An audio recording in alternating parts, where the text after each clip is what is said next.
চলেন আরেকটা দিয়ে দেখাই। 6 বছর 6 মাস বয়সে দাদা মারা গেছেন, 6 বছর বয়সে আম্মা মারা গেছেন, যেদিন পেটে আসছেন ওদিন আব্বা মারা গেছেন। 6 বছর 6 মাস বয়সের থেকে নিয়ে আবু তালেব বুকে উঠাইছেন।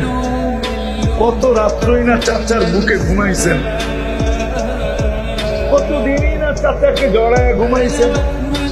অথচ আল্লাহর রাসূল শুধু দস্তরখানে একবার হাত মুছছেন, আনাস রাদিয়াল্লাহু তাআলা আনহু দস্তরখানে।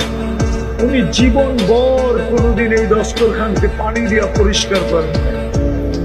যখনই পরিষ্কারের প্রয়োজন হইতো তখনই উনি আগুনে নিক্ষেপ করতেন।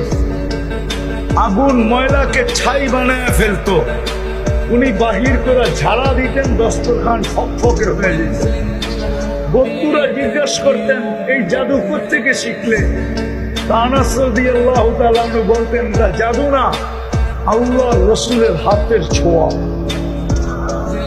হাতের ছোঁয়া পাইলে যদি দুনিয়ার আগুন একটা সুতা না জ্বালাইতে পারে, আবু তালেবের বুকে তো কতদিন ঘুমাইছেন।